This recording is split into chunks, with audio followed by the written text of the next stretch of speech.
নমস্কার। আমাদের পজিটিভ বার্তার আজকে মূলত আলোচনার বিষয় হলো যে আমরা বাচ্চাদেরকে কিভাবে মূল্যবোধ শেখাবো, কারণ আজকে বর্তমান সমাজে মূল্যবোধের খুবই অভাব। তো স্যারের কাছ থেকে আমরা জেনে নেব যে কিভাবে বাচ্চাদেরকে ছোট থেকে বড় করা যায় এবং তাদেরকে কিভাবে মূল্যবোধের শিক্ষায় শিক্ষিত করা যায়।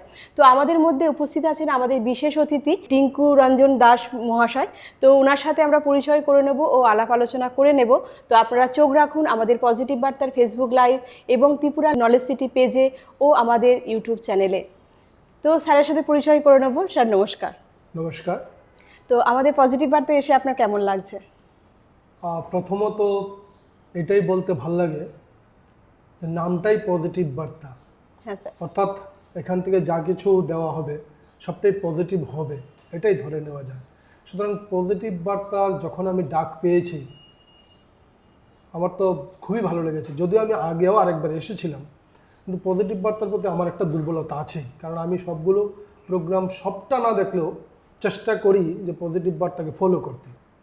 তো পজিটিভ বার্তার প্রতি এই দুর্বলতা থেকে যখন ডাক পেয়েছি তখন নিজের কাছে কেমন লাগতে পারে সেটা বুঝতেই পারেন। আমিও আনন্দে দিন গুনছিলাম যে কবে আমি আবার পজিটিভ বার্তাতে আসবো। ঠিক, এটাই পজিটিভ বার্তার প্রত্যেকটা এপিসোডে কিছু না কিছু জানার বা শেখার থাকে। এটাই হচ্ছে তার আমি মনে করি আর কি, এটা আমার মনে হয় যে এটাই পজিটিভ বার্তার একটা পজিটিভ দিক সবচেয়ে আগে। একদম ঠিক স্যার। আমাদের লক্ষ্যই এটা যে সমাজের মধ্যে পজিটিভিটি ছড়িয়ে দেব এবং বাচ্চা থেকে সবাই আমরা যারা আছি সবাইকার মধ্যেই যাতে এই পজিটিভিটি বা ইতিবাচক ভাবনাটা ছড়িয়ে দিতে পারি সবাইকার মধ্যে, এটাই লক্ষ্য আমাদের। আজকাল দরকার আসলে। হ্যাঁ, আজকাল ভীষণভাবে দরকার। আমরা সবকিছুতে নেগেটিভ হয়ে যাচ্ছি, আমাদের এখন নেগেটিভটাই বেশি। আমরা পারবো না, করবো না, হয়তো আমার দ্বারা সম্ভব হবে না, এই না শব্দটাকে বেশি গুরুত্ব দিয়ে ফেলি। হ্যাঁ স্যার, ঠিক। কিন্তু আমরা এই না শব্দটা থেকে বেরিয়ে আসতে হবে সবার আগে, তবে আমরা পজিটিভ হতে পারবো। হ্যাঁ স্যার। তো আমরা স্যারের সাথে পরিচয় করে নেব, স্যারের পরিচয়টা একটু জেনে নেব স্যার। আমি Tinku Ranjan Das, headmaster Jalefa HS school, এটা সাবরুমের শহর থেকে 5 কিলোমিটার আগে। তার সাথে আবার এক্সট্রা আরও দুইটা হায়ার সেকেন্ডারি স্কুলের দায়িত্বে আছি। বাহ, ধন্যবাদ স্যারকে। 3টা ডিডিও হিসেবে কাজ করছি আর কি। বাহ। তো স্যার আপনার কাছ থেকে এবার প্রথমেই আমরা জেনে নেব যে আমাদের বাচ্চারা এখন মূল্যবোধটা তাদের মধ্যে অনেকটাই কমে গেছে। তো এই ছোট থেকে বাচ্চাদেরকে কিভাবে আমাদেরকে বড় করে তোলা উচিত, যদি একটু আপনি আমাদেরকে বলতেন। হ্যাঁ দেখুন, খুব আজকালকার দিনে একটা ভাইটাল কোশ্চেন বা ভাইটাল বিষয় এটা। হ্যাঁ স্যার। কারণ আমাদের মধ্যে, আমি প্রথমেই কথাটা বলেছি যে আমাদের মধ্যে নেগেটিভিজম খুব বেশি চলে আসছে, বিভিন্নভাবে চলে আসছে, বিভিন্ন কারণে চলে আসছে। কিন্তু আমাদের মধ্যে যদি ছোট থেকেই এই পজিটিভ জিনিসটাকে ঢুকিয়ে দেওয়া যায়, মূল্যবোধটাকে জাগিয়ে তোলা যায়, তবেই তো আমরা পজিটিভ হতে পারবো, ঠিক না? তো সেই কারণে আমি প্রথমে বলি, আমার বিভিন্ন সময়েই আমার ছেলেমেয়েরা, আমার তো মর্নিং সেশন থেকে শুরু হয়, অর্থাৎ 1 থেকে 12 অবধি স্কুলটা। তো 1 to 5 যেটা মর্নিংয়ে হয়, আর 6 to 12টা দুপুরে হয়। তো সবটাই আমার দায়িত্ব থাকে। তো সবটা হয়তো সকালবেলা আমি আসি না, মাঝে মধ্যে যাই। তো গেলে আমি আসলে ওই বাচ্চাদের সঙ্গে একটু আমার বাচ্চাদের সঙ্গে ভালো লাগে। কেননা কারণ বাচ্চারা হচ্ছে একটা কি বলবো, একটা এঁটেল মাটি, নরম এঁটেল মাটি। মূর্তির কারিগর যেমন মূর্তি বানাবার আগে এঁটেল মাটিটাকে তার নিজের ইচ্ছে মতো সেটা আকৃতি দিতে পারেন। আসলে আমাদের ওই সময়টা, বিশেষ করে বাচ্চাদের ওই 5 পর্যন্ত যে বাচ্চারা থাকে, তাদেরকে আমরা ওই আকৃতিটা দিতে পারি, শেপটা দিতে পারি। কিন্তু দুর্ভাগ্যের বিষয়টা কি, আসলে বাচ্চারা তো আমাদের কাছে থাকে খুব কম সময়। প্রথমত হচ্ছে খুব কম সময়, কারণ সকালবেলা ক্লাসটা ধরুন 6:30 থেকে শুরু হলে 10:30, 4 ঘন্টা। আবার দুপুরবেলা যদি আমরা 11টা থেকে শুরু করি, 4:15, এখানে 5 ঘন্টা বা 5.25 ঘন্টা। সেই সঙ্গে থাকে আমাদের কাছে একাধিক বাচ্চা থাকে। তো সবাইকে আমরা সমানভাবেই দেখতে হয়। আমাদের কাছে তো কোনো বাচ্চাই ওর বাচ্চা তোর মা, ওর বাচ্চা এরকম কিছু নেই। আমার সব বাচ্চাই আমার। এবার কোনো একটা পরিবারে ধরুন, আজকালকার দিনে তো সব ছোট পরিবার, 2-এর অধিক নেই, খুব কম, 1জন বা 2জন। তো এই 1জন বা 2জনকে বেশিরভাগ সময় ওরা বাবা মার কাছেই থাকে, কারণ দিনের একটা সময় আমাদের কাছে থাকে। কিন্তু বেশিরভাগ সময় আপনি দেখুন 5 ঘন্টা বা 4 ঘন্টা আমাদের কাছে থাকে, কিন্তু বাকি যে 24 ঘন্টার মধ্যে বাকি যে 19 ঘন্টা বা 20 ঘন্টা কিন্তু সে বাড়িতে থাকে। হয়তো তার মধ্যে 6 ঘন্টা 7 ঘন্টা সে ঘুমিয়ে কাটায়, আমি ধরে নিলাম। ঘুমটাও দরকার, কারণ বায়োলজিক্যালি আমাদের ঘুম না হলে কিন্তু আমরা কিন্তু কিছু ঠিক থাকবে না, আগে ঘুম দরকার। তো যাই হোক, বাকি যে আমি যদি 6 ঘন্টা 7 ঘন্টা ঘুমেরও ধরি, বাকি আরও কিন্তু 6-7 ঘন্টা আছে। এই 6-7 ঘন্টা কিন্তু মা বাবার সাথেই থাকে। তার মানে এই সময়টা কিন্তু স্কুলের সময় থেকে অনেকটা বেশি, ঠিক না? তো এইবার কি দাঁড়ালো, আমাদের কাছে সময়টাও কম, আমাদের কাছে বাচ্চা বেশি। বাড়িতে কিন্তু আপনার 1টা বা 2টা বাচ্চা, তাহলে মানে বাড়ির দায়িত্বটা কার? আমরা প্রথমেই বলি যে আমাদের যে কোনো বাচ্চা, ইভেন আমাদেরও ছিল, যে প্রথম যে শিক্ষাগুরু সে হচ্ছে মা। সে হচ্ছে মা, কারণ মার কাছ থেকে আমরা কিন্তু প্রথম শিক্ষাটা পাই। বাবাকে আমি বলি না, আমি নিজেও একজন ছেলের বাবা, কিন্তু আমি তো বলবো যে আমি আসলে তাকে প্রথম শিক্ষা দিইনি। প্রথম শিক্ষাটা মার কাছ থেকে পায়। মার কাছেই সন্তান, সে মেয়ে হোক বা ছেলে হোক, মার কাছে বেশি সময় থাকে। কাজে মাকে আগে, সবচেয়ে আগে মূল্যবোধ জিনিসটা কি সেটা কিন্তু বুঝতে হবে। মা যদি মূল্যবোধটাকে বুঝতে পারেন, সন্তানের মধ্যে অটোমেটিক সেটা আসবে। যেমন ছোটবেলা, আমি একটা উদাহরণ দিয়ে বলি, ছোটবেলা ধরুন বাচ্চাদের একটা স্বভাব, এটা সহজাত স্বভাব। আমি বলি, কারোর বাড়িতে গেলে, মানে বেড়াতে গেলে, ওই বাড়িতে কিছু জিনিস দেখলে সেটা বলে আমার। আমার বাচ্চারা সবসময় বলে আমার, মানে অন্য কারোর জিনিস সেটা কিন্তু সে কখনোই ভাবে না। তখন কিন্তু মাই পারেন সেটা বোঝাতে যে এই জিনিসটা তোমার নয়, এই জিনিসটা তার, তোমারটা তোমার বাড়িতে।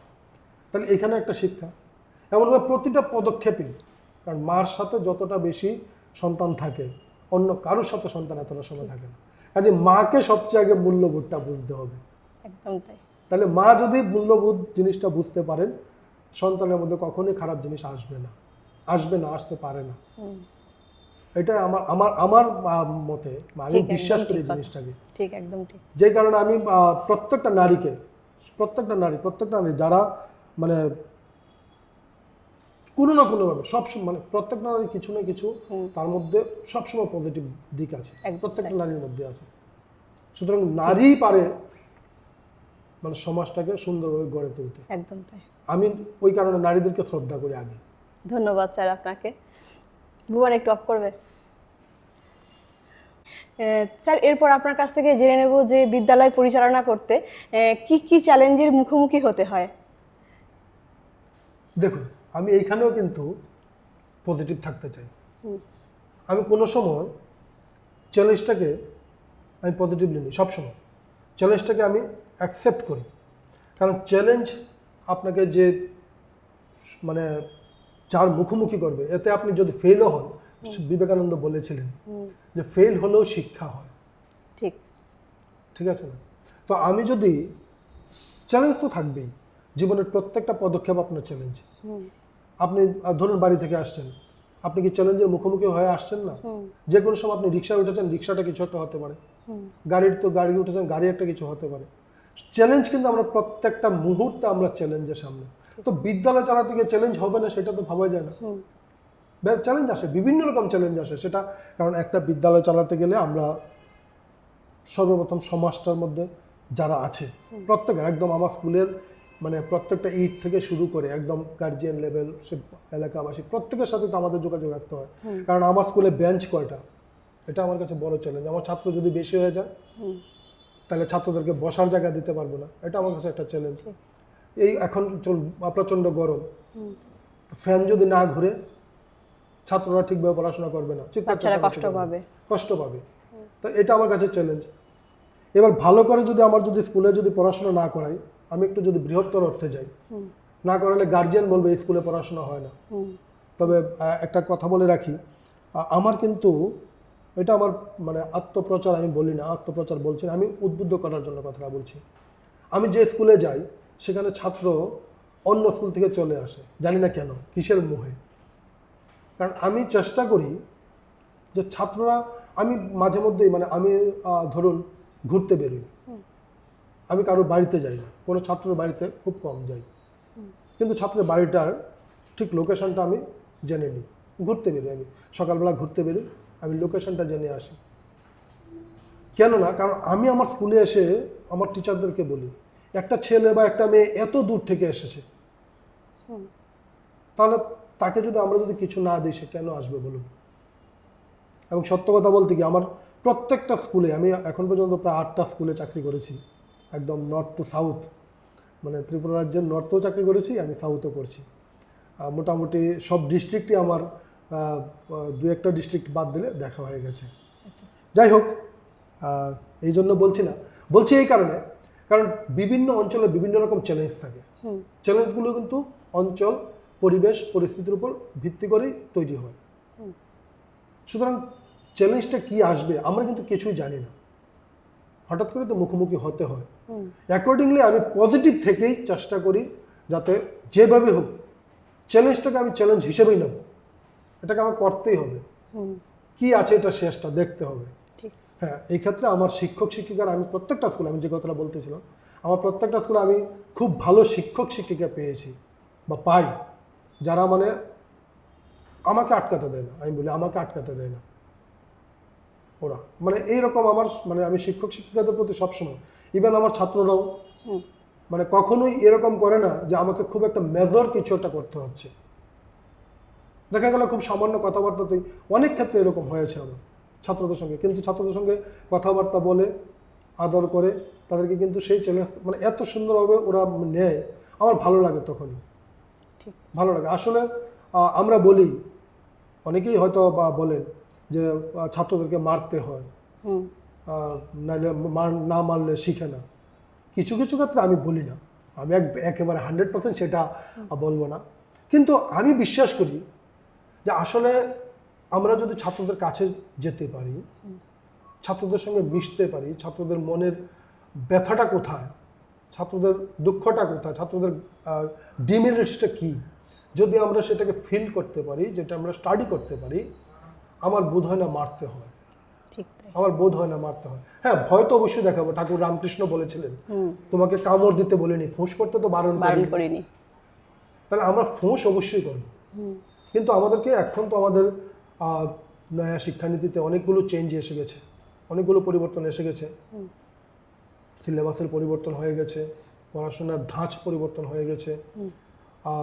তাছাড়া যে ছাত্রদেরকে আমরা এরকম কোনো কথাও বলতে পারবো না যে কথাটা ওর মানসিক আঘাতে আসে, যে কথাটা তো ওর মানসিক আঘাত আসে, শারীরিক আঘাত তো বাদই, মানসিক আঘাতটাও দিতে পারবো না। তাহলে আমাদেরকে কতটা, মানে এই ক্ষেত্রে কিন্তু সবচেয়ে বড় চ্যালেঞ্জ, এটা কিন্তু সবচেয়ে বড় চ্যালেঞ্জ। কারণ আপনাকে যত কিছু করুক আপনাকে কিন্তু কুল থাকতেই হবে, একদম, এটা কিন্তু বড় চ্যালেঞ্জ। কারণ একটা মানুষ, আমিও তো মানুষ, আমি তো আর এর বাইরে না তো না, রক্ত মাংসে গড়া, কিন্তু তারপরেও আমাকে কিন্তু সবসময় চিন্তা করতে কুল হবে একদম। আমি সিদ্ধান্ত, আমি যখন রাগ করি, আমি রাগ করি না এই কথা বলবো না, আমিও রাগ করি, রাগ করলে আমি কোনো সিদ্ধান্ত নেই না, বা রাগ করলে আমি রাগের মাথায় আমাদের জানা আছে যে সিদ্ধান্ত সঠিক হয় না, কোনো সিদ্ধান্তই নেওয়া ভালো হয় না। তা আমি রাগ করলে কিন্তু সিদ্ধান্ত তো দূরে থাক, আমি কথাই বলি না। ইভেন আমার স্যার দিদিমণি কাছে আসলে আমি বলি আপনারা একটু পরে আসবেন, এখন চলে যান। ছাত্রদেরকে বলি তোরা এখন আসিস না, সামনে থেকে চলে যা। মানে আমি নিজেকে আগে কন্ট্রোল করি। ঠিক, একদমই তাই। কারণ নিজেকে কন্ট্রোল না করতে পারলে আমি পারবো না তাদেরকে কিছু করতে। ঠিক, একদমই তাই। আমি আগে একটু চুপ করে থাকি, চুপ করে থেকে তারপর একটু মানে মাথা ঠান্ডা হলে তারপর কথা বলি। এর আগে আমি, কারণ অনেক সময় কি হয় আমার তো টোনটাই একটু মানে কি বলবো, অনেক চেঞ্জ হয়ে যায় অনেক সময়। হ্যাঁ, অনেক সময় চেঞ্জ হয়ে যায়, যার ফলে আমি যদি মানে ভালো করে কথা বলি অনেকে মনে করে আমি আসলে রাগ করে কথা বলছি, আসলে আমি রাগ করে কথা বলি না, কিন্তু ওই জিনিসটা হয়ে যায়। এটা আমার থ্রোয়িং, এটা তো আর আমার পাল্টানোর কিছু নেই, এটাই। কিন্তু আমি চেষ্টা করি যাতে সব সময় সবার কাছে যত চ্যালেঞ্জ, আমি শিক্ষকদেরকে বলি, আমার শিক্ষক শিক্ষকদের বলি চ্যালেঞ্জ আসবেই।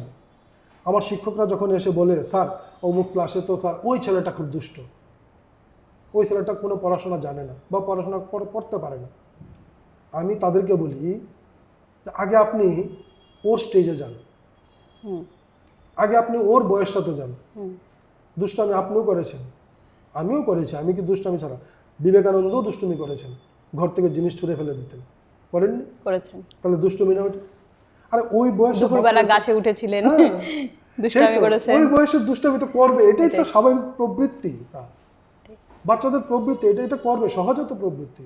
আর বাচ্চারা যদি দুষ্টুমি না করে, করবে কি? আমি আপনি করব? ঠিক। আমি আপনার দুষ্টুমি করলে তো সেটা দুষ্টুমি হবে না, তো সেটা অন্য কিছু হয়ে যাবে। তো বাচ্চারা দুষ্টুমি করবে, বাচ্চারা পড়া পারবে না, নাই পারতে পারে, সবাই তো আর সমান না। ব্রেনটা আমাদের সবার ব্রেন, যদিও মস্তিষ্ক সবার সমান, কিন্তু ব্রেনটা সবার সমান না, সবার সবসময় কাজে লাগে না। তাই আমি আমরা যেটা পারবো সেটা আপনি পারবেন না, আপনি যেটা পারেন সেটা আমি পারি না। যেমন আপনি পজিটিভ বার্তাতে আজকে বসে আছেন, আমি তো পজিটিভ বার্তাতে বসতে পারবো না, ক্ষমতা নেই। সুতরাং প্রত্যেকেরই একটা দিক আছে। আগে আপনি ওই ছেলেটা মেয়েটাকে দেখুন, তার কিউরিসিটিটা কোন দিকে। অনেকে দেখবেন কাগজ দিয়ে কিছু একটা বানিয়ে দেখবেন খেলা করছে, আপনার পড়া শুনছে না, হতেই পারে, আপনি তাকে উৎসাহ দিন, দেখবেন তার শিক্ষাটা শুধুমাত্র পুঁথিগত শিক্ষাটা তো শিক্ষা নয়। তাহলে এইগুলি হচ্ছে চ্যালেঞ্জ। আমি সামাজিক চ্যালেঞ্জের কথা বলছি না, গার্জিয়ানরা আমাদের চ্যালেঞ্জ, সমাজটা আমাদের চ্যালেঞ্জ, এগুলো থাকবেই। ঠিক। কিন্তু স্কুলে আমরা প্রত্যেকটা মুহূর্ত আমাদের সন্তানদেরকে নিয়ে চ্যালেঞ্জে থাকি, যে তাকে আমি সঠিক শিক্ষা দিতে পারছি কিনা। এটা হচ্ছে সবচেয়ে বড় চ্যালেঞ্জ। কারণ সঠিক শিক্ষা না দিলে আমি ভবিষ্যতে এমন একটা প্রজন্ম তৈরি করবো যে প্রজন্মটা অন্ধকারে থাকবে, যদি ভুল পথে চলি। ঠিক, একদম তাই, ঠিক বলেছেন স্যার, যে একটা প্রকৃত শিক্ষকের তো এটাই কাজ আমাদের, না? তো একটা বাচ্চাকে মানুষ করতে গেলে তার মতো হতে হবে এবং তার জায়গাতে তাকে নিজেকে দাঁড় করিয়ে সেইভাবে ভাবতে হবে, তবেই তাকে ভালোবাসা যাবে এবং ও আপনাকে ভালোবাসবে, আমাদেরকে ভালোবাসবে, বা তার দুঃখ বা তার সব কিছু শেয়ারিং সে করতে পারে তখনই। একদম ঠিক। এটা শুধু মাত্র স্কুলে নয়, কিন্তু আপনিও আপনিও আশা করি মা, আমিও একজন সন্তানের বাবা, আমরা বাড়িতে কিন্তু এটাই করতে হবে, এটাই উচিত আমাদের, এটাই করা উচিত। আমরা ছেলেদেরকে, আজকাল তো মোবাইলের প্রতি মানে একটা ভীষণ একটা, মানে কি বলবো, এটা মোবাইলের প্রতি তাদের একটা আকর্ষণ। কার দোষে বলুন কার দোষ? এটা তো আমাদের বাড়িতেই বলবো, প্রথমে শুরুয়াত যেটা হয় আমাদের বাবা মারাই করি, যে বাচ্চারা খাচ্ছে না, ঠিক আছে, একটা মোবাইল ধরিয়ে দিলাম, বা আমরা ঘরে থাকছি না, একটা মোবাইল ধরিয়ে দিলাম। কিন্তু শুরুটা তো আমরা এখান থেকে করি, যেটা ভুল করি আমরা সকলেই। একদম। আপনি যখন খায় না তখন তাকে একটা গেম চালিয়ে দিচ্ছেন, কই আপনাদের একটা কবিতা শোনান না, তাকে আবৃত্তি একটা শোনান না, তো শোনান কি? শোনান না। তাকে আপনি একটা গেম লাগিয়ে দিচ্ছেন, সেই গেমের মতো এই ফাঁকে আপনি খাইয়ে দিচ্ছেন, সহজ পন্থা। ঠিক, একদম। আমরা সমাজে মায়েরা বা বাবারা যেটা বলবে, এই ভুলটা আমরা করে থাকি। যখনই কোনো আপনি যখন ঘরে থাকেন, আপনি যদি সন্তানের সামনে যদি মোবাইলটাকে বেশি ধরেন, অটোমেটিক সন্তান সেটা মোবাইলটা ধরবে, কারণ তারও একটা আকর্ষণ থাকে, তারও একটা চাহিদা থাকে। এবং বাচ্চারা বেশি দেখে শেখে, বাচ্চারা দেখেই শিখে, বেশি না, বাচ্চারা দেখেই শিখে, অনুকরণই করে তারা। তা আপনি যদি মোবাইলটাকে না ইউজ করেন বাচ্চার সামনে, বাচ্চাও ইউজ করবে না। আপনি খাওয়াবার সময় তাকে যদি একটা কবিতা বলুন না, একটা রাইম। আগে তো আমাদেরকে কোনো সময় মোবাইল দিয়ে কোনোদিন খাওয়ায়, আমাদেরকে কি খাইয়েছিল মোবাইল দিয়ে? আমাদেরকে আয় বলতো, আয় রে আয় টিয়ে নাই বড়া দিয়ে, হ্যাঁ, ঠিক। এই ছড়াগুলো, এই রাইমগুলো আমরা কতজনে জানে এখন বাচ্চারা? আমরা যেমন বাল্য শিক্ষা পড়ে বড় হয়েছিলাম, একদম ছোট্ট বইটা যে ছিল, কিন্তু এখনকার বাচ্চারা তো সেই বইটা পায় না বা পড়ে না। না, পায় না, আসলে খোঁজেই না, খোঁজে না, মারাও খোঁজে না। আমি বলছি 14 তারিখে আমি সাবরুম, আমাদের এখানে একটা বৈশাখী মেলা হয়েছে, ওইখানে বুক স্টলও ছিল। আমি মানে বইয়ের স্টল ঘুরতে ঘুরতে গিয়ে ওই বাল্য শিক্ষা বইটা, সেই মহারানী ভিক্টোরিয়ার ছবি দেওয়া বইটা পেয়েছি, এবং সঙ্গে সঙ্গে আমি 10 কপি কিনে নিয়েছি। আমার কিন্তু দরকার নেই, কিন্তু আমি 10 কপি কিনে নিয়েছি। 10 কপি কিনে আমার মর্নিং সেশনে 5টা দিয়েছি, আমার নুন সেশনে 5টা রেখেছি। 6-7 আমার বাচ্চাদেরকে এইগুলি করেন। আমি পরের দিনে গিয়ে আমার দিদিমণি স্যারদেরকে হাতে তুলে দিয়েছি, আগে আপনি এইটা পড়ান। যদি কোনো ছেলে মেয়ে এই বাল্য শিক্ষাটা জানে, বাল্য শিক্ষাটা পড়তে পারে, জীবনে সে কোথাও আটকাবে না, কোথাও না। ঠিক কথা। সে সহজ সরল শব্দ হোক, সে যুক্তাক্ষর হোক, যা খুশি হোক। তাহলে বাল্য শিক্ষা নেই সে কথা বলবো না। আসলে আমরা মা বাবারা খুঁজি না। মা বাবারা তো আগে তো মা বাবা, আমি আবারও বলি মাদের কথা। মা যদি একটা পরিবারে যদি মা যদি তার সঠিক পথে সবসময় থাকেন, মা যদি সঠিক দিশা দেখান, কোনোভাবেই পরিবার অন্যদিকে যেতে পারে না। মায়ের দায়িত্বটা কিন্তু অনেক বেশি, অনেক বেশি। মানে মা শুধু রান্না করে খাওয়ার না, মা শুধু বাচ্চাকে ঘুম পাড়ান না, বাল্য শিক্ষাটাও মাই দিয়ে থাকেন। মাই দিয়ে থাকেন। প্রথম অ আ ক খ কে শিখিয়েছে? মাই শেখায়। মাই শিখিয়েছে। কারণ স্কুলে ভর্তি হওয়ার আগে, আগের দিনে, আমি বর্তমানে কথা বলি না, এখন তো যে যায় ভর্তি হতে পারে, আগের দিনে স্কুলে গেলে জিজ্ঞেস করতো, তুমি অ আ পারো? স্বরবর্ণ জানো কয়টা? ব্যঞ্জনবর্ণ জানো কয়টা? ব্যঞ্জনবর্ণ বলো তো কয়টা? স্বরবর্ণ কয়টা? স্বরবর্ণগুলি বলো। তোমার এক হাতে কয়টা পা, কয়টা নখ, কয়টা আঙ্গুল বলা হতো। তাহলে এই শিক্ষাগুলো কে দিয়েছিল?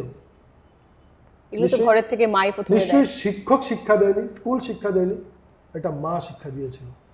মা হচ্ছে তার প্রথম শিক্ষাগুরু, প্রথম শিক্ষাগুরু। এরপর আমি বলি যারা প্রাইমারি স্তরে শিক্ষক আছে, আমরা নই, আমরা যারা হায়ার সেকেন্ডারিতে আছি, যারা মানে দুপুরের 6 থেকে 12 পড়ে, আমরা ছাত্রদেরকে গড়ি কি?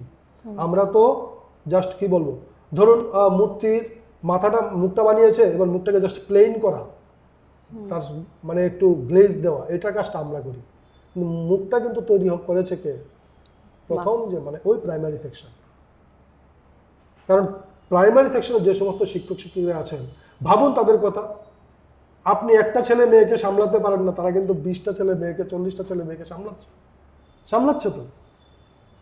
এবং এই সামলানোর পাশাপাশি তাদেরকে শিক্ষাদানটাও করতে হচ্ছে। তাহলে তারা কিন্তু আরো বড় শিক্ষক। মায়ের পরে তারা, এরপর আমরা তো শুধু চাকচিক্য বাড়াই, আর কিছু কাজ নেই। কাজেই আমি বলবো যে ওই জায়গাটা, আমি বারবার এই জায়গাটাতে জোর দিই যে পরিবারের শিক্ষা, বাড়ির শিক্ষা, মায়ের শিক্ষা সবার আগে, সবার আগে। তারপর আপনার মধ্যে যা কিছু আসবে হয়ে যাবে, অটোমেটিক হয়ে যাবে। এটা কেউ আটকাতে পারবে না। ঠিক, ধন্যবাদ স্যার আপনাকে। তো স্যার এরপরে জেনে নেব আপনার কাছ থেকে যে এই যে বাচ্চারা অনেক সময় বিদ্যালয়ে, কিছু বাচ্চা দেখবেন পিছিয়ে থাকে, সবাইকার মস্তিষ্ক তো সমান হয় না, তো কেউ হয়তো একটু বেশি বোঝে বা কেউ একটু কম বোঝে। তো এই যে কম বোঝে যে স্টুডেন্টগুলি বা পড়াটা তৈরি করতে পারে না, তো এদেরকে কিভাবে সামনের সারিতে এগিয়ে আনা যায় সেটা যদি একটু আমাদেরকে বলতেন। দেখুন, আমাদের বিদ্যালয়ে বিভিন্ন পরিবেশ থেকে ছেলে মেয়েরা আসে, বিভিন্ন পরিবার থেকে ছেলে মেয়েরা আসে। তো পরিবেশ অনুসারেই, ওই বললাম আবার শিক্ষাটাও কিন্তু পরিবেশ থেকে আসে। এবার যখন আসে, সবাই একরকম হয় না, আর সবাই ফার্স্ট হয় না। সবাই তো ফার্স্ট হতে পারে না, হতে পারে কি? এটা তো হবে না তো। তাহলে সবাই যেহেতু ফার্স্ট হয় না, সবাই সেকেন্ডও হয় না, সবাই থার্ডও হয় না। আজকে বাজারে ধরুন আপনি বেরিয়েছেন, আপনি সবজি কিনবেন, সে যদি ফার্স্ট বয় হতো, সে কি সবজি বিক্রি করতো? সবজি বিক্রি করে কে? যার নিজের কোনো নিজে বা অন্য কোনো আয়ের উৎস খুঁজে পায়নি, বা শিক্ষাগত দিক দিয়ে এগোতে পারেনি। হয়তো আমি বলছি না যে ওরা পাস করা নেই, অনেকে পাস করা আছে। আজকাল বাজারে রিক্সা বা অটো ড্রাইভার থেকে শুরু করে অনেক শিক্ষিত ব্যক্তিরা আছেন, এবং শিক্ষিত ব্যক্তিরা আছেন বলেই আপনি এখনও আপনার মতন করে তাদের সঙ্গে চলতে পারছেন। আপনি ভাবুন একবার। এবার সবাই যেমন সব কিছু হয় না, সবাই কি হেডমাস্টার হবে না তো? সবাই কি আইএএস হবে না তো? আমি ইচ্ছে করলে আইএএস হতে পারবো না, কারণ আমার যতটুকু লেভেল, হেডমাস্টারের লেভেল। প্রত্যেকের একটা লেভেল থাকে। আমরা এবার স্কুলে যখন আমার ছেলে মেয়েরা আসে, আপনি নিশ্চয়ই CWS এর চিলড্রেন উইথ স্পেশাল নিডস, তাদের কথা বলছেন না। যারা স্পেশাল নিডস ছেলে মেয়ে, তারা অন্যরকম। স্পেশাল নিডস বলতে যারা ধরুন অনেকে আছে হাঁটতে পারে না, অনেকে আছে কানে শোনে না, অনেকে আছে কথা বলতে পারে না। এইসব ছেলে মেয়েরা কিন্তু আগে বলা হতো তাদেরকে হ্যান্ডিক্যাপড। এই শব্দটা কিন্তু এখন চেঞ্জ। এখন শব্দটাকে বলা হচ্ছে চিলড্রেন উইথ স্পেশাল নিডস। দেখবেন ওইসব ছেলে মেয়েদের যদি এরকম কোনো ছেলে মেয়ে থাকে, তাদের কিন্তু একটা সিক্স সেন্স থাকে। তাদের দেখবেন অন্যদিকে তারা খুব বেশি জিনিসটা বুঝতে পারে। আপনার যদি কোনো কেউ বোবা হয়, সে কথা বলতে পারে না, কিন্তু আপনার ঠোঁট নাড়া দেখে দেখবেন ঠিক বুঝতে পারে সে কি বলতে চাইছেন বা কি বলছেন। সে শুনতে পায় না হয়তো, হতেই পারে তার এরকম হয়। বা একজন অন্ধ দেখবেন লাঠি একটা ঠুকঠুক করে করতে করতে রাস্তা পার হয়ে যাচ্ছে, আপনি চোখ থাকার পরেও দৌড়তে হবে। তার সিক্স সেন্স। এবার ধরুন আমি CWSNটাকে এক পাশে রাখলাম, এবার ছেলে মেয়েদের মধ্যে 40 জন ছেলে মেয়েদের মধ্যে সবাই তো আর এক লেভেলের না। আমি অ্যাজ এ টিচার সবচেয়ে আগে আমার দেখতে হবে কোন ছেলেটা শুধুমাত্র পুঁথিগত বিদ্যা, আমি শব্দটা বলছি কিন্তু পুঁথিগত বিদ্যা, পুঁথিগত বিদ্যায় ভালো, মুখস্থ করতে পারে, ঠিক আছে। আবার কিছু ছেলে মেয়ে আছে এটা পারে না, বুঝে কিন্তু লিখতে পারে না, ঠিক আছে। আবার কিছু ছেলে মেয়ে আছে বোঝেও না, লিখতেও পারে না। মানে আমরা ক্যাটাগরিতে ভাগ করি, একটা ক্লাসের মধ্যে ছাত্রদেরকে একটা ক্যাটাগরি ভাগ করি। কোন ছেলে মেয়েটা পড়াশোনা ভালো, কোন ছেলে মেয়েটা খেলাধুলায় ভালো, কোন ছেলে মেয়েটা অন্যান্য কাজে ভালো, ঠিক আছে। এবার এটা ভাগ করে যারা পড়াশোনা ভালো নয় তাদেরকে আমরা বড় বড় জ্ঞান দিলে হবে না, কিন্তু তাদেরকে আমাদের পাস করাতে হবে, শিক্ষা অবশ্যই দিতে হবে। শিক্ষা ছাড়া তো হবে না, পুঁথিগত শিক্ষাটা অবশ্যই দরকার, দিতেই হবে। সেটা আমরা তাদের জন্য ততটুকু করব যতটুকু তারা যাতে কোনোভাবে না আটকায়, পুঁথিগত শিক্ষাটা। কিন্তু মূল্যবোধের শিক্ষাটা কিন্তু সবার জন্য সমান, মূল্যবোধে কিন্তু কোনো পার্থক্য করলে হবে না আপনাকে। সে যদি নাও নেয়, মানে ওই শ্রেণীর ছেলেরা যদি নাও নেয়, তার সঙ্গে বারবার বসতে হবে, কথা বলতে হবে, কথা বলতে হবে। যত কথা বলবেন, একবার, দুইবার, তিনবার, চারবার, পাঁচবার নক করলে, যতবার নক করবেন দরজা আবার খোলে না নাকি? আপনি যদি কারোর বাড়িতে যান, একবার নক করেন খুলেনি, দুইবার নক করে খুলেনি, তৃতীয়বার নক করলে রাগ করে হলেও খুলতে হবে, দরজাটা খুলবে না? ঠিক তেমনি আমরা বারবার তাকে নক করি, নক করতে হবে, বারবার তাকে বলতে হবে যে তুমি এইটা পারো না, কেন পারো না বলো, কি অসুবিধাটা কোন জায়গাতে। তারে জমিন পর সিনেমাটা নিশ্চয়ই দেখেছেন? একদম, হ্যাঁ হ্যাঁ স্যার দেখেছি। সিনেমাটা দেখুন, ছেলেটা অ লিখতে বা ত লিখতে উল্টা লেখে। হ্যাঁ, সেখানে Aamir Khan as a teacher, আমি আমার ছাত্রদেরকে বলি যে এই সিনেমাগুলি দেখবি, দেশভক্তিমূলক সিনেমা দেখবি। সিনেমা তো অবশ্যই, সিনেমা খারাপ নয় তো। আমার হয়তো কোনোদিন সুইজারল্যান্ড যাওয়ার কোনো সুযোগই হবে না, আমি সিনেমা তো সুইজারল্যান্ড দেখে নিচ্ছি, দেখছি না? তাহলে এটা কি পজিটিভ দিক না? একদম। আমার বাচ্চাটা কাশ্মীর কি চিনে না, আমি কাশ্মীর পড়াচ্ছি, আমি ম্যাপ দেখাচ্ছি কাশ্মীর এই এই, আজকে কাশ্মীর কোথায়, কাশ্মীরে কি হচ্ছে না হচ্ছে। আমি তাকে যদি সিনেমাতে দেখাই যে কাশ্মীরে কি হচ্ছে, বা কোথায় চেন্নাই, কোথায় রাজস্থান, আমি যদি সিনেমাতে দেখাই কি অসুবিধা? আমি তো এগুলো দেখাইতেই পারি। আমি সিনেমা দেখলে দেখি শুধু নেগেটিভ সাইড অনেক থাকে নেগেটিভ। আমি নেগেটিভটা নেব কেন? আমি একটা সিনেমা থেকে পজিটিভ সাইডটা নেব না কেন? আমি যখন ছাত্রদেরকে মাঝে মধ্যে বলি সিনেমা দেখবি, কোন সিনেমাটা দেখবি, এই সিনেমা দেখবি, কারণ আমি নিজে আগে দেখি, আমি সিনেমা দেখি, দেখার পর আমি বলি ওই সিনেমাটা দেখবি। এই কয়েকদিন আগে একটা সিনেমা বেরিয়েছে, আমি সিনেমার নামগুলি বলছি কারণ সিনেমাগুলো ছাত্রদের জন্য উপকারী। 12 ফেল, দেখেছেন কিনা জানি না, দেখবেন। আসলে এইসব সিনেমাগুলো যে বানায় ওরা, এগুলো তো বানায় তো সেই কিছু শেখার আছে। এই যে 12 ফেল বললেন, যে তারপরে যে আমির খানের যে এই যে তারে জমিন পার, এগুলো থেকে সত্যি বাচ্চাদেরকে কেন, আমাদেরও শেখার দরকার, অনেক কিছু আছে। গার্জেনরা কিভাবে কি ব্যবহার করা উচিত, ছেলে মেয়েদেরকে সঠিক শিক্ষা দিতে চাই, আমরা সব সময় তাদেরকে, আমরা যেটা পজিটিভ ভাবি, আমি তার মধ্যে পজিটিভটাই দিতেই হবে। সবসময় নেগেটিভ বলবো, তোর দ্বারা হবে না, এই শব্দটা সবচেয়ে বাজে। তোর দ্বারা হবে না, এই শব্দটা সবচেয়ে বাজে শব্দ। তুমি পারছো না, তুমি পারবে, নেক্সট টাইম পারবে, তুমি বেটার করবে, আরো করবে, ভালো করবে, এখন পারোনি পরে পারবে। কয়েকদিন আগে একটা খবর দেখছিলাম, রাজস্থান না কোথাকার একজন ছেলে মানে ফেল করেছে, কিন্তু বাবা বাড়িতে আসার সময় মিষ্টি নিয়ে এসছে। আরে ফেল করেছিস, কি হলো, মিষ্টি খা, আগামীবার পারবি। এই যে পজিটিভ দিকটা, এটা আমরা কতজন আমরা চিনি বা জানি বা শুনি? সবসময় আমরা নাম্বার কম কেন পেয়েছিস, আপনি দেখবেন CBSE-তে 94% পেয়েছে, আরেকজন 99 পেয়েছে, ওই 99 পেয়েছে, তুই 99 পেলে না কেন? আরে ও 99 পেয়েছে বলে আমাকে 99 পেতে হবে? আমি তো মনে করি, আমি আমার সবাইকে বলি যে 60% অ্যাবাভ ইকুয়াল, মানে এবার 90% অ্যাবাভ হোক আর 80% অ্যাবাভ হোক, সবটা ইকুইভ্যালেন্ট টু 60% অ্যাবাভ। এটা লিখবার সময় কেউ লেখে না 90%, 80%, 60% প্লাস, 45% প্লাস। এবার 59% পেয়েছে সেটাও সেকেন্ড ডিভিশন, 45% পেয়েছে সেটাও সেকেন্ড ডিভিশন। ডিফারেন্সটা কি? নাম্বার দিয়ে তো একজন যাচাই করা হয় না, যাচাই করার দরকারও নেই।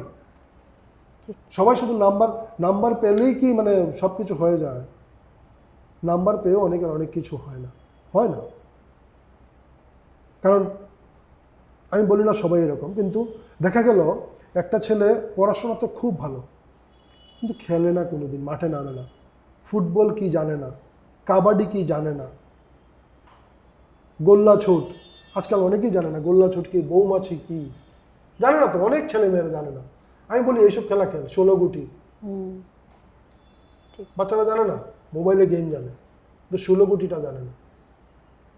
অথচ আমাদের ঐতিহ্যের খেলা কিন্তু এগুলো, ঠিক না? তা আমরা যদি ওই যে ছেলেটা পড়াশোনা একদম খুব ভালো কিন্তু মাঠটাকে চিনে না, তাহলে তার মধ্যে কি হলো? শিক্ষা খুব হলো না তো। এক বালতি জল, আমরা বড় হয়েছি মোবাইল পেয়ে না, আমরা বড় হয়েছি এই খেলাধুলার মাধ্যমে, সঙ্গে পড়াশোনা করে। এক বালতি জল আনতে বললে বালতি কোথায়? আরে প্রশ্ন করিস কেন? বালতিটা কোথা থেকে খুঁজে নে, এটাই তো তোর কাজ। আমি তো তোকে প্রবলেম দিয়েছি, সলভ করার দায়িত্ব তোর। যদি ওইভাবে আমরা বলি, আমরা কি করি বাড়িতে, ওই দেখ ওইখানে আছে, বলবেন না, বলুন খুঁজে দেখ, আছে, ঘরে আছে, যেখানে থাকার কথা সেখানেই থাকে। কিন্তু আমরা ঘরে বসে, মা এটা কোথায়, এটা খোঁজ না রে বাবা। কিন্তু এই শিক্ষাটা আমরা দেই না। ছোট ছোট ভুলগুলি কিন্তু আমরা করি, ভুলগুলি আমরাই শেখাই, ছোট ছোট ভুল, একদম ঠিক। কিন্তু এই ছোট ভুলগুলি করার আগে যদি আমরা ভাবি তো তাকে এটা করতে দিই, করুক না, শিখবে, ভুল হোক। আমি তো ছেলেদেরকে বলি তোরা লেখ, ভুল হবে তো দেখে দেখে লেখ, দেখে দেখে লেখলো লাভ। সুতরাং ওই কাজটি করতে হবে আমাদেরকে। ভুলগুলি কোথায়, ছেলে মেয়েদেরকে কোথায় তার ডিমেরিস্টটা খুঁজে বের করতে হবে সবার আগে। সব ছেলেরা সমান হবে না, সব মেয়েরা সমান হবে না, কেউ এদিকে ভালো, কেউ ওইদিকে ভালো, কেউ ওইদিকে ভালো। যদি আমরা সেটাকে বের করতে পারি, অবশ্যই শিক্ষা ঠিকভাবে হবে, আমি বিশ্বাস করি। এটা আগে আমাদেরকে খুঁজে বের করতে হবে। আমরা শুধু গদ বাঁধা ক্লাসে গেলাম, একরকম পড়ালাম, পুঁথিগত বিদ্যাটা দিলাম, সেটাই শেষ কথা না। শেষ কথা না। আমি যদি ছাত্র আইডেন্টিফাই করতে না পারি, ছাত্রের মনস্তাত্ত্বিক শিক্ষাটা বুঝতে না পারি, তাহলে আমরা মানে যথার্থ শিক্ষাটা দিতে পারবো না। যথার্থ শিক্ষাটা দিতে গেলে আগে আমাকে ছাত্রটাকে স্টাডি করতে হবে, সে কোন পরিবেশ থেকে এসছে।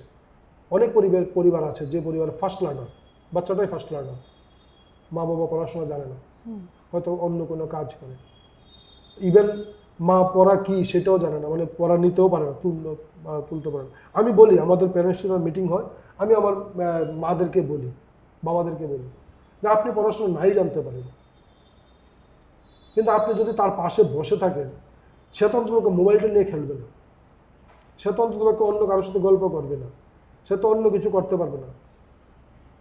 আপনি রান্না করেছেন, তার জন্য খাবার তৈরি করেছেন, সব কিছু ঠিক আছে, কিন্তু আপনি যদি তার পাশে না বসেন, সে তো ভরসাটাই পাবে না, বিশ্বাসটাই তারা আসবে না। আপনি ভরসাটা, বিশ্বাসটা দিতে পারেন, পড়াশোনা জানতে হয় না। একজন নিরক্ষর মাও বিশ্বাসটা দিতে পারে ছেলেকে বা মেয়েকে, ভরসাটা দিতে পারে। আপনি সিরিয়াল দেখবেন না, আমি বলি টিভি দেখে আপনার কি হবে? আপনি নিজে হয়তো আনন্দ পাচ্ছেন, দুঃখ পাচ্ছেন, যা খুশি পাচ্ছেন, কিন্তু আপনার ছেলেটা তো ওইদিকে শেষ হয়ে যাচ্ছে, মেয়েটা তো শেষ হয়ে যাচ্ছে। কাজে আপনি দেখুন, ছেলে মেয়েটার পড়াটা শেষ হোক, তারপর আপনি সিনেমা দেখতে পারবেন। বিশ্বাস করুন, আমি আমার নিজের জীবন থেকেই বলছি ঘটনাটা। আমার ছেলে যখন ক্লাস 3-তে পড়ে, আমার ঘরে টিভি ছিল, আর ক্লাস 3-তে যখন উঠেছে, আমি টিভিটাকে আমার বোনকে দিয়ে দিয়েছি। কারণ টিভি দেখা মানে আমারও নেশা থাকবে, ওর মারও নেশা থাকবে, তাহলে সেও বেঁচে থাকবে। আমি বোনকে দিয়ে দিয়েছি, যাও টিভি নিয়ে নাও। সে যখন 12 পাস করেছে, তারপর আমি টিভি আবার ঘরে নিয়েছি। মানে এই 9 বছর কোনো টিভি কিন্তু আমার ঘরে ছিল না, তখন মোবাইলও ছিল না, মানে টোটালি এগুলো থেকে ডিটাচ থেকেছি, কারণ ওর জন্য। ঠিক। আজকে আমার ছেলে ইঞ্জিনিয়ার, এমটেক করছে, তো মানে আমি ভগবানের কাছে কৃতজ্ঞ যে এখন অবধি মানে আমার ছেলের কাছে কোনো নেগেটিভ আমি কিছু পাইনি। এটা মানে কেন আমি আমার কৃতিত্ব নিই না, আমি দিই তার মাকে কৃতিত্বটা। আমি তো জাস্ট পেছন থেকে ফিনান্স মিনিস্টারের মতন টাকা দিয়ে গেছি, ঠিক আছে এটা লাগবে এটা করো, এটা লাগবে এটা আনো, আজ এনেছি। তবুও আমাদের সমাজে বাবাদের ভূমিকাও কম থাকে না, অনেকটাই। সেটা তো আপনি ভরসা, আপনার ভরসা, কারণ পেছনে একটা লাঠি লাগে, যার উপর আপনি দাঁড়াবেন, যার উপর আপনি ভরসা করবেন, সেটা অবশ্যই লাগে। আমরা কি মানে বাবা হলে কি হবে, আমি আমার বাবার উপর ডিপেন্ড করেছি না? বাড়িতে দাদু থাকলে দাদুর উপর ডিপেন্ড করে না নাতিরা? করে তো। কাজে বড়রা তো সবসময় বট গাছের মতন, এই ছায়াটা যতক্ষণ থাকবে দেখবেন আপনার আর কোনো মানে ভয় নেই। সুতরাং বাবারা হচ্ছে ছায়া, গাছ, ছায়া দেন, শীতলতা দেন, আমি ওইভাবে দেখি। কিন্তু মা কিন্তু আমি বারবার মার দিকে যাচ্ছি, আপনি লক্ষ্য করে দেখবেন। আর আমি মাদেরকে প্রচণ্ডভাবে আমি স্ট্রাইক করতে চাই এই বিষয়টাতে, মাদেরকেই বলতে চাই। আমি এই কারণেই মাদের কথা বারবার আনছি। মারা হয়তোবা বলবেন প্রথম শিক্ষক বা বলবো যে গুরু, শিক্ষা গুরু উনি তো মাই হন। হ্যাঁ একদম, আমি তো প্রথমেই বললাম, কারণ শিক্ষাটা তো প্রথমেই মা থেকেই শুরু হয়। বললাম, উদাহরণ দিয়ে বললাম যে আপনার এক হাতে কয়টা আঙ্গুল, দুই হাতে কয়টা আঙ্গুল, কে শিক্ষা দিয়েছে? মাই তো শিক্ষা দিয়েছে, কোনো স্কুল শিক্ষক শিক্ষা দেয়নি। কাজেই মার দিকেই বারবার আমি আঙ্গুল তুলি, মার দিকে তাদেরকে আমি শ্রদ্ধা জানাই, কারণ মায়ের শিক্ষাটাই সবার আগে দরকার, একদম তাই, সবচেয়ে আগে দরকার।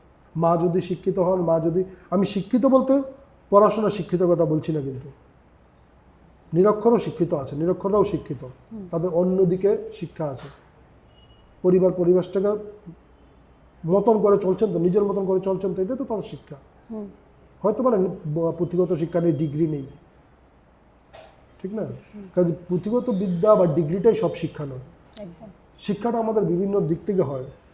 একজন রিক্সাওয়ালাকে আমি বলতে পারি না অশিক্ষিত, আমি বলতে পারি না, কারণ সে রিক্সা চালাতে জানে। একজন সবজি বিক্রেতাকে আমি বলতে পারি না অশিক্ষিত, কারণ সে সবজি বিক্রয় কীভাবে করতে হবে, কীভাবে তার লাভটা করতে হবে সে জানে। মাছ বিক্রেতা দেখবেন আপনি মাছের ওজন করে, আপনি হিসাব করতে করতে সে 3 বার হিসাব করে নিয়ে নেবে কত টাকা হয়েছে। তাহলে সে কি শিক্ষিত না? ঠিক। সবারই কোনো না কোনো একদিক, হয়তো পুঁথিগত বিদ্যাটা নেই, ডিগ্রিটা নেই, সার্টিফিকেটটা নেই, কিন্তু শিক্ষিত, প্রত্যেকটা মানুষ শিক্ষিত, প্রত্যেকটা মানুষ শিক্ষিত, নাহলে সমাজটা থাকতো না তো। অশিক্ষিত নই কেউ অশিক্ষিত না।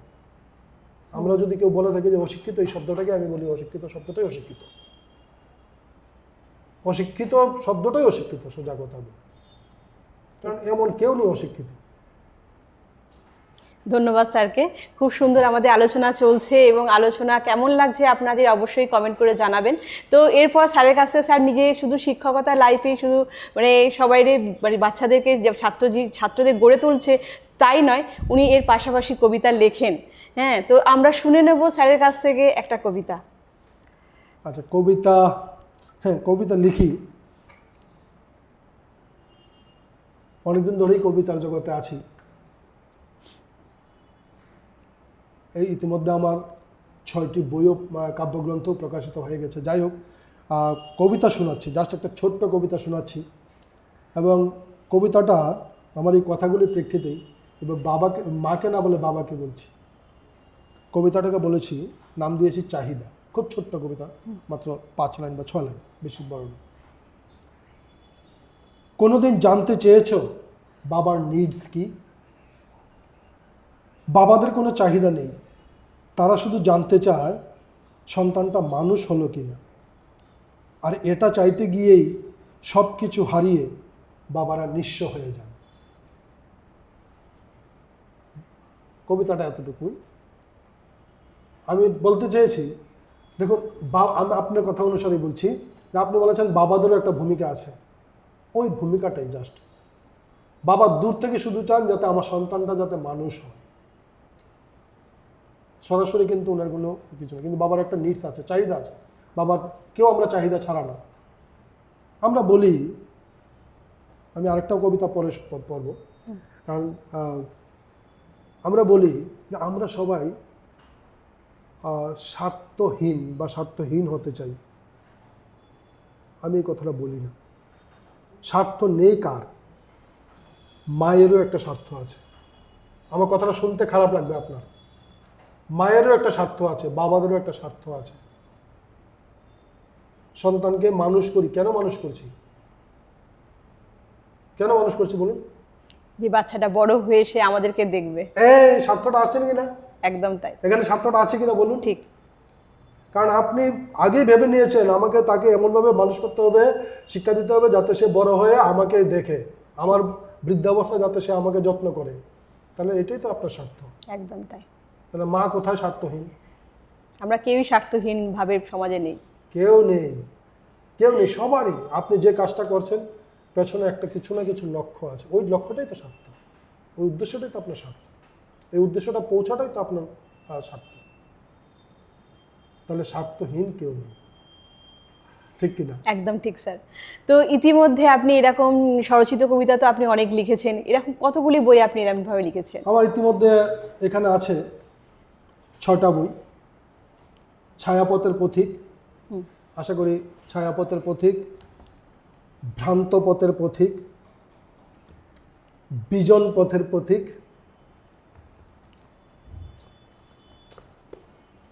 ভিন্ন পথের পথিক, এগুলো হচ্ছে পথের পথিক সিরিজ। বাহ। আর প্রথম যে বইটা ছিল সেটা ছিল বিবর্ণ বিভু, আপনার প্রথম কবিতা? প্রথম কবিতার বই। এবং শেষ তৃতীয় কবিতার বই হচ্ছে অতৃপ্ত আগুন। এই বইটা এটা বাংলাদেশ থেকে করা, এখানে বাংলাদেশ থেকে আছে, ওয়েস্ট বেঙ্গল থেকে আছে এবং ত্রিপুরা পাবলিশাররা বইগুলো করেছেন। এবং এখনও আরও 2টা বই যন্ত্রস্থ আছে। তো আপনার এই লেখার শখটা কিভাবে শুরু হলো? হ্যাঁ, লেখার শখটা কীভাবে শুরু হলো? আসলে ছোটোবেলা তো লিখতাম, লিখিনি সে কথাটা বলবো না, কিছু কিছু লিখেছি, সেগুলো হয়তো সংরক্ষিত নেই। কারণ স্কুলের ম্যাগাজিনে লিখতাম, ছোট ছোট ছড়া কবিতা লিখতাম, কলেজের ম্যাগাজিনেও লিখেছি, এগুলো সংরক্ষিত নেই। কিন্তু যখন ইউনিভার্সিটিতে পড়ি তখন কি করে যে হঠাৎ করে একদিন মনে হলো আসলে আমি খোয়াইয়ের ছেলে, বেসিক্যালি আমি খোয়াইয়ের ছেলে। আচ্ছা। তো খোয়াই তো সংস্কৃতির শহর, সবাই জানে। মানে ওইখানে আপনার প্রত্যেকেই একটা সময়, জীবনের একটা সময়, সে নাটক হোক, কবিতা হোক, গান হোক, কোনো না কোনো কিছুর সঙ্গে যুক্ত হয়ে যায়। কোনো সংস্থার সঙ্গে যুক্ত না হলেও নিজে থেকে করবে, কাউকে মানে কাউকে না কাউকে ফলো করে। আমিও হয়তো মনের অজান্তে এরকম মানে আমার শিক্ষকদেরকে ফলো করতাম, ওনারা কবিতা লিখতেন, আমিও তখন থেকে লেখা শুরু করি। তখন হয়তো লেখাগুলো খুব কাঁচা ছিল, লিখে লিখে স্যারকে দেখাতাম, স্যার বলতেন চেষ্টা কর চেষ্টা কর। মাঝে মধ্যে রাগ হতো না তা নয়, যে এত কষ্ট করে লিখলাম ভালো বলেন না। তো তারপরে আবার ছাড়িনি, হাল ছাড়িনি, ওই লিখতে থাকি আর কি। এখন প্রায় 2200-2300 ধরুন কবিতা হয়ে গেছে। তো চলছে লেখা, ভালো হয় সবগুলো, ভালো হয় না, কিছু কিছু মনের কথা লিখি, একটু মনের কথাগুলোকেই শব্দে সাজাই। তো আমি দেখতে পেলাম যে স্যার এই বইয়ের মধ্যে পথিক পথিক অনেকগুলোর মধ্যেই রয়েছে, তো এটা কেন? আসলে ওই আমি বলেছি যে আমার বইগুলো প্রথম আমি পথিক সিরিজে করেছিলাম, যে ভ্রান্ত পথের পথিক, বিজন পথের পথিক। একদম তাই। তো আমি আসলে কবিতার লাইনে হাঁটছি বা যে লাইনেই হাঁটছি, আমরা কোনো না কোনো লাইনে হাঁটি, সবাই হাঁটছি, সবাই হাঁটছি, কোনো না কোনো লাইনে হাঁটছি। তো আমরা হাঁটতে গিয়ে সেই হাঁটাটা মানে আমরা যখন হাঁটি, পথে যখন নেমেই গেছি, তাহলে তো আমি একটা পথিক। সে যেই পথেই থাকি না কেন, যেই পথেই হাঁটি, আমরা কোনো না কোনো পথের পথিক। এবার আমি নামগুলো এইভাবেই দিয়েছি, বিজন পথের পথিক মানে আমি একা একা যে পথে হাঁটছি, ভ্রান্ত পথের পথিক হয়তো আমি ভুল পথে হাঁটছি। এই কারণে আমি মানে ওইভাবেই পথিক সিরিজটাকে করেছিলাম, মানে এইভাবেই এসেছে পথিক কথাটা। এইভাবেই পথিক কথাটা এসছে। বাহ, খুব সুন্দর লাগলো, ভালো লাগলো স্যার। তো স্যার এরপরে জেনে নেবো আপনার কাছ থেকে যে আপনি তো বলছিলেন যে শিক্ষকতা থেকে আজকে হেডমাস্টার হয়েছেন, তো এই যে জার্নিটা, এই জার্নিটা একটু আপনার কাছ থেকে শুনে নেব। হ্যাঁ, আমি 1996 সেপ্টেম্বরে শিক্ষকতার চাকরিতে যোগদান করি। খোয়াই সরকারি দ্বাদশ শ্রেণী বিদ্যালয়ে আমার বলতে পারেন ওইটা আমার আসলে আমার স্কুল ছিল, আমার ছাত্রাবস্থায় ওই স্কুলেই পড়েছি, আবার ওই স্কুলে প্রথম চাকরিতে জয়েন করেছি। খুবই আনন্দের বিষয়। মানে খুবই আনন্দের ছিল, মানে এতটাই আনন্দ ছিল যে আমার পা কাঁপতো। মানে প্রথম আমি স্কুলে যেতাম, আমার পা কাঁপতো, কোনোদিন আমি চেয়ারে বসতে পারিনি। মানে ওই স্কুলে থাকাকালীন অবস্থায় আমি কোনোদিন চেয়ারে বসিনি, এটা আমি বলতে পারেন, এটা আমি ইচ্ছা করেও বসিনি। কারণ ওই স্কুলে সমস্ত যারা ছিলেন তারা সবাই আমার শিক্ষক শিক্ষিকা ছিলেন। ইচ্ছে করেও আমি চেয়ারে বসতাম না, খালি থাকলেও বসতাম না, আমি সবসময় বেঞ্চে বসতাম। তো ওনারা বলতেন তুই চেয়ারে বস না, আমি বসিনি, আজও বসি না ওদের সামনে, কারণ ওরা আমার শিক্ষাগুরু। তো ওইখানে 10 বছর চাকরি করার পর 2007-এ আমি টিপিএসসি দিয়ে প্রধান শিক্ষক হই, সরাসরি হায়ার সেকেন্ডারি স্কুলের প্রধান শিক্ষক। তো ইতিমধ্যে প্রধান শিক্ষক হিসেবে আমার প্রায় 7টা স্কুল হয়ে গেছে, 7টা পরিবেশে, 7 রকমের বলবো কি মানে মানুষের সাথে মিশতে পেরেছি, 7 রকমের অভিজ্ঞতাও আমার হয়ে গেছে, এটাই বলতে পারি।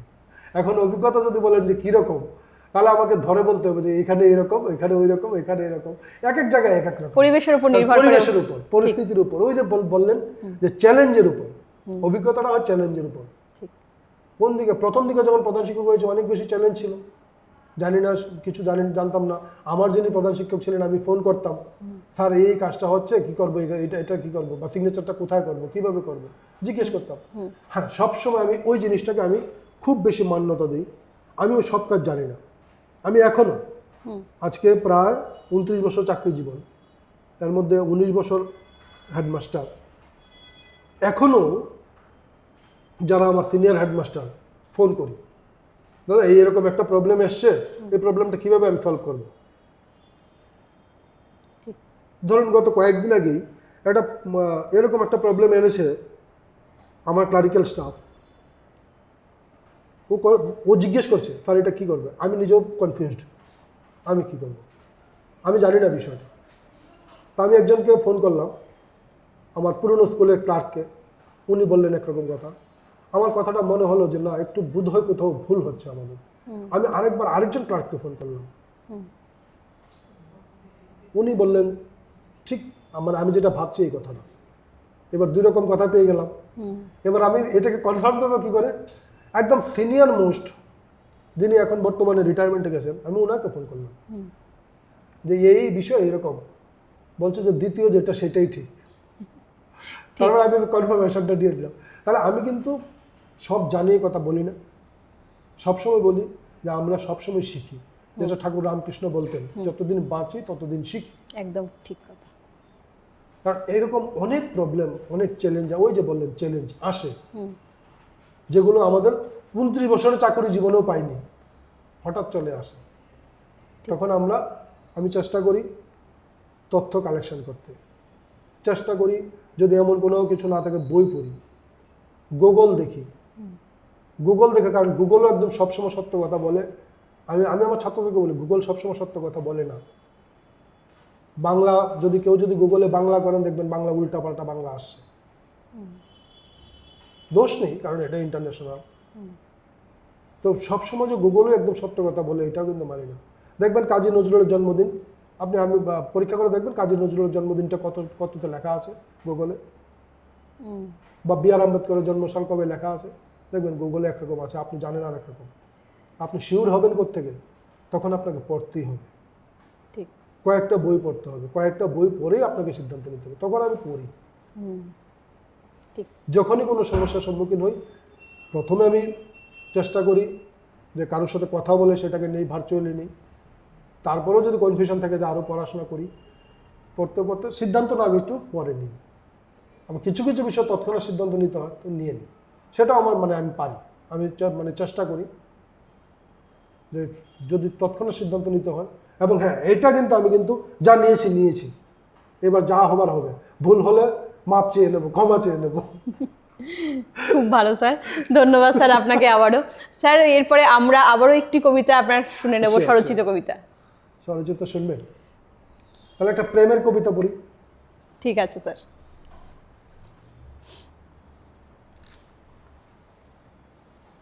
তবু তোমাকে চাই, কবিতার নাম। সবটাই কি তবে অভিমান? রাত্রির ঘাড়ে বসিয়ে দিলে অন্ধকার, বিষণ্ণতা মুখ গুজে অশ্রু ভারে, ক্ষণে ক্ষণে কথারা ভর করে ভেজা ঠোঁটে। সে আমারই ভুল। অনেকটা আকাশ দেখার স্বপ্ন রাত্রির কাছে হার মানে, আঘাতে আঘাতে ক্ষতবিক্ষত আত্মাভিমান রক্তাক্ত হয় অযাচিত শব্দের প্রক্ষেপণে। ফেনিল বাক্যবাণে জর্জরিত বালির বাঁধ স্রোতের বিপরীতে কতটা হাঁটতে পারে? খিলখিল চাঁদের হাসি কিংবা রোদ ঝলমলে আকাশ, দুটোরই এখন ভীষণ অভাব। হোক অযাচিত, তবু যখন তখন বৃষ্টি হোক, প্রয়োজন অপ্রয়োজনে। বাহ, খুব ভালো লাগলো স্যার, ধন্যবাদ স্যারকে আবারও। তো স্যার, এরপরে জেনে নেব যে আগামীতে যারা শিক্ষকতা করতে চায়, যারা বা নতুন শিক্ষক যারা আছে, তাদের জন্য কি অ্যাডভাইস দেবেন আপনি? দেখুন, অ্যাডভাইস দিবার মতন আসলে সেই জায়গাতে আমি পৌঁছিনি। আমি নিজেকে ওই জায়গাটা, অ্যাডভাইস নয়, হ্যাঁ সলা পরামর্শ বলতে পারেন। যদি আমি সবসময় বলি যে আমার মোবাইল নাম্বারটা খোলা থাকে ভোর 4:30 থেকে একদম রাত্রি 11:30 অবধি।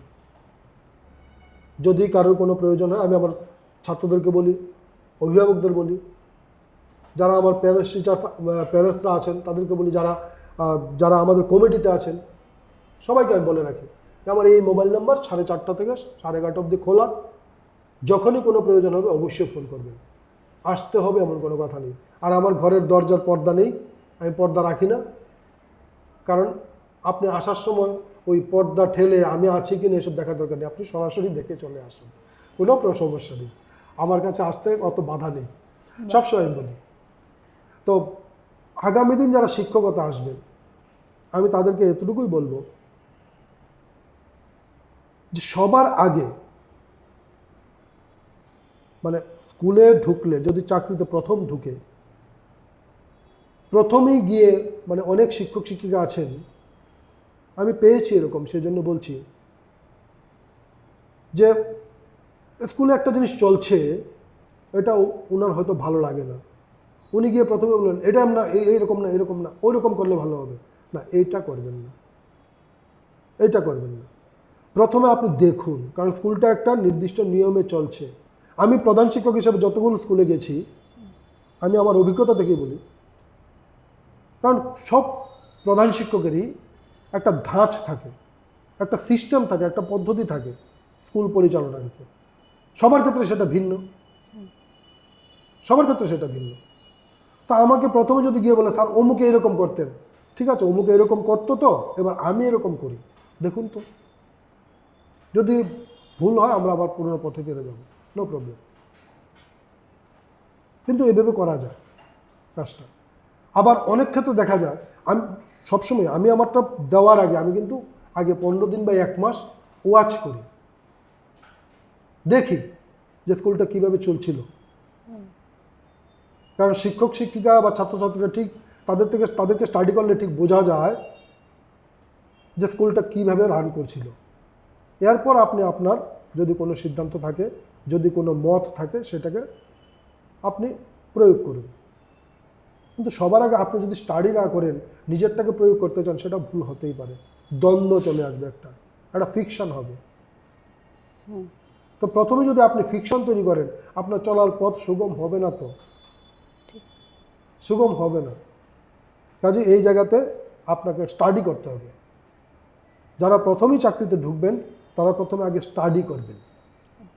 আপনার ছাত্রকে স্টাডি করুন, আপনার সহকর্মীদের স্টাডি করুন, পরিবেশটাকে স্টাডি করুন, এলাকাটাকে স্টাডি করুন, তারপর আপনি চেষ্টা করুন আপনি আপনার মতো করে সাজাতে।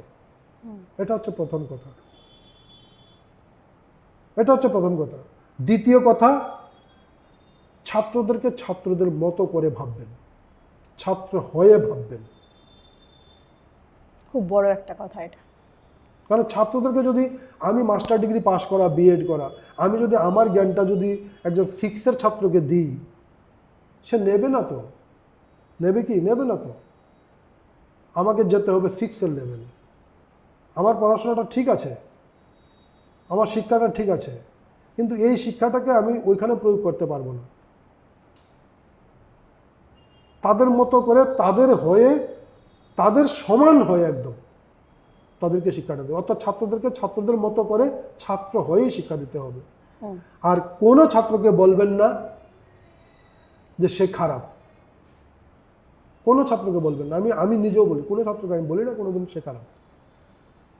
আমি সব শিক্ষকদেরকেও বলি যে কোনো ছাত্রকে খারাপ বলবেন না, কারণ ওইটাই তার মধ্যে নেগেটিভিজম ক্রিয়েট করে, নেগেটিভিজমটা তৈরি করে। কারণ স্যার তো জানেই আমি খারাপ, এবার আমি যা খুশি করলে কিচ্ছু হবে না, দিলাম তো আমিই ঠেলে তাকে। এবার আমি যদি বলি বাবা তুই এটা কেন করেছিস, এটা করাটা ভুল কিনা শুদ্ধ তুই নিজে বল, ঠিক হলো কিনা। কাউকে একটা ঘুষি দিল, কাউকে একটা কাগজ দিয়ে ঢিল ছুড়লো, আমি যদি তাকে মারি কি সে কি কিছু শিখলো, সে বুঝলো কিছু?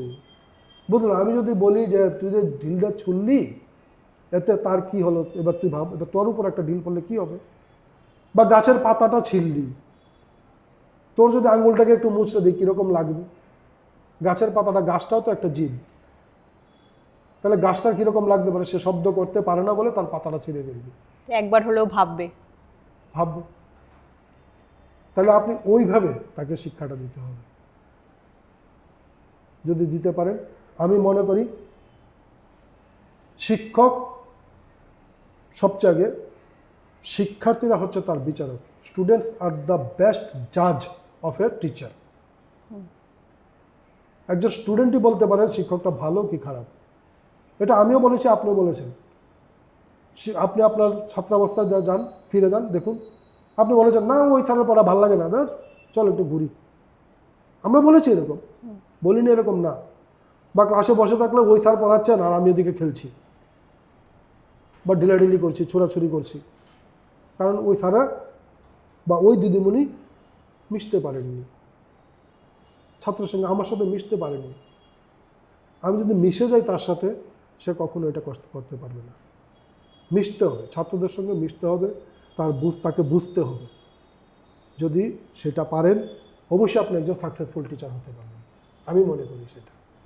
একদম ঠিক স্যার, ধন্যবাদ স্যার আবারও আপনাকে।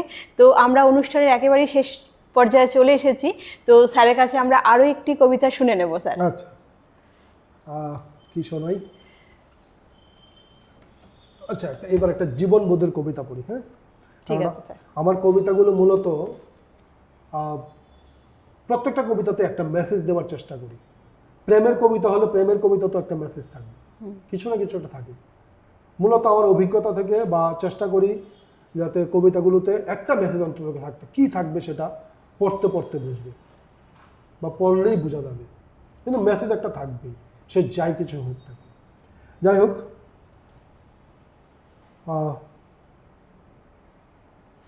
একটা জীবনবোধের কবিতায় পড়ছি, আপনিই বুঝবেন আশা করি যে এটাতে কী মেসেজ। আমি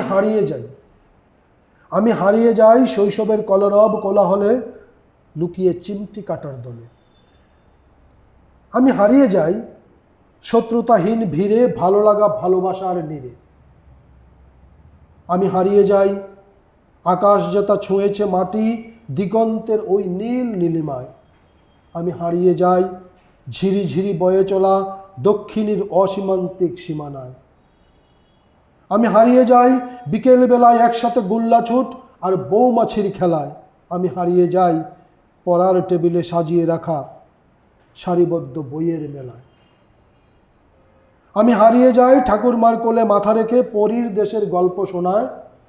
আমি হারিয়ে যাই মিটিমিটি জলে থাকা রাতের আকাশের তারা গোনায়। আমি হারিয়ে যাই নতুন নতুন শব্দমালায় কবিতা লেখার অসীম ছন্দে। আমি হারিয়ে যাই উত্তরণের পথে নিজেকে আবার ফিরে পাওয়ার আনন্দে। ঠিক একদম সত্য কথা, যেটা আমরা আগে ফিল করেছি, এবং আমরা সেই বুড়ি ছোঁয়া খেলা এবং ঠাকমার কোলে মাথা রেখে রাত্রেবেলা ঘুমানো গল্প শুনতে শুনতে একদম আপনার কবিতার মধ্যে পুরো সেই ছবি ফুটে উঠেছে। একদম, আমি চেষ্টা করেছি, ওই যে বললাম একটা মেসেজ দিবার চেষ্টা করি। ঠিক, যে আসলে আমরা ওই মোবাইলের সময়টা, এখন তো যেখানে মানে মোবাইল এত বেশি এগিয়ে গেছে, কম্পিউটার ল্যাপটপ এত বেশি এগিয়ে গেছে, আমাদের ছেলেমেয়েদেরকে ধরে রাখাটা অত্যন্ত কঠিন। আমি বলি কঠিন। একদমই। কিন্তু আমরা ধৈর্যচ্যুত হলে হবে না, আমাদেরকে তাদের ঠাকুমার গল্পে নিয়ে যেতে হবে, আমাদেরকে সেই গোল্লাছুট বৌমাছির খেলায় নিয়ে যেতে হবে, আমাদেরকে সেই লুকোচুরি খেলায় নিয়ে যেতে হবে। আমরাই পারি সেই জায়গায় তাদেরকে নিতে। আর এই কারণেই আমাদের সেই পজিটিভ বার্তা, একদম। যে পজিটিভ বার্তার মাধ্যমে বাচ্চাদেরকে মোবাইল থেকে দূরে সরিয়ে, টিভি থেকে দূরে সরিয়ে, শুধু তাই নয় আমি নেগেটিভ একদম থেকে দূরে একদম সরিয়ে, বলবো না দূরে সরিয়ে, না অবশ্যই নেগেটিভ থেকে দূরে সরিয়ে, নেগেটিভিজম থেকে দূরে, কারণ এখানে তো আমরা নেগেটিভটা বেশি দেখি, নেগেটিভটা বেশি দেখি। একদম, পজিটিভের থেকে নেগেটিভটা আকর্ষণটা আমরা বেশি করি, বা বাচ্চারা বেশি করে, তারা বোঝে না অতটা, তো ওই কারণে তারা বুঝতে পারে না যে কোনটা ভালো কোনটা আমার জন্য খারাপ হবে। তো এই জন্য আমরা বলবো যে তাদেরকে পজিটিভের ভাইবে নিয়ে যেতে বা পজিটিভ ভাবধারার মধ্যে নিয়ে যেতে, কি করে আমরা নিয়ে যাব সেই চেষ্টায় আমাদের থাকবে, এবং আমাদের এই অনুষ্ঠান এই জন্যই। তো আমরা অনুষ্ঠানের শেষ পর্যায়ে চলে এসেছি। স্যারকে জানাবো অসংখ্য ধন্যবাদ এবং এই স্যারের মূল্যবান সময় এখানে দেওয়ার জন্য। স্যারকে চাইবো আবারও আমরা নেক্সট টাইম। তো আমাদের অনুষ্ঠান কেমন লাগছে অবশ্যই আপনারা জানাবেন।